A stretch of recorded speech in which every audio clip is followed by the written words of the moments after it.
In late January, St. Louis held the first big welcome home parade for troops returning from the war in Iraq. But when the cheering receded, these vets had to face the crushing reality that 30% of veterans under the age of 24 are unemployed. These were the mind-clearing devices. David Bailey knows just how tough it is to transition back to civilian life. You see the radical difference. He looks at pictures from his time in Iraq, and it feels like yesterday. This particular one got struck the night before.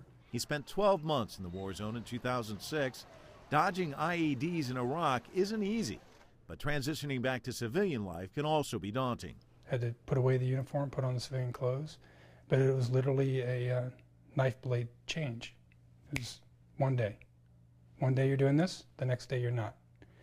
One day you have these friends, the next day you have a different set of friends. Decorated with a Bronze Star, Bailey returned home and was diagnosed with post-traumatic stress disorder.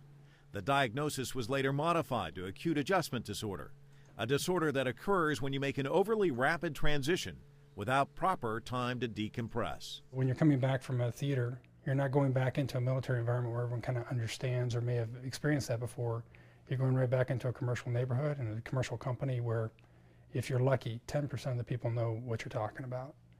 And so that could be a very trying emotional experience. Kelly Kennedy is the author of They Fought for Each Other, which chronicles Charlie Company, the hardest hit unit in Iraq. Constantly tested in the war zone, some of the returning vets couldn't adjust.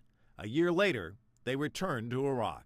I think for all veterans, trying to translate your skills into the civilian world is going to be tough. If you're an infantry guy, what job is that in the civilian world?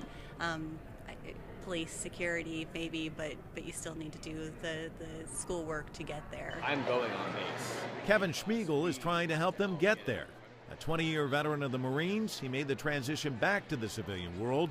He's now leading the U.S. Chamber of Commerce's Hiring Our Heroes program, which connects potential employers with returning vets. Right now, for young men and women leaving the military, they face a challenge that they never expected. When they first decided to join the military, they were told that they would be better off, that they would have more opportunities, that they would get better jobs as a result of their service. The fact is that's not true. Right now, they're facing higher unemployment than the general population. Great meeting you. The numbers back him up. There are still more than 1 million vets looking for work. We're here for you.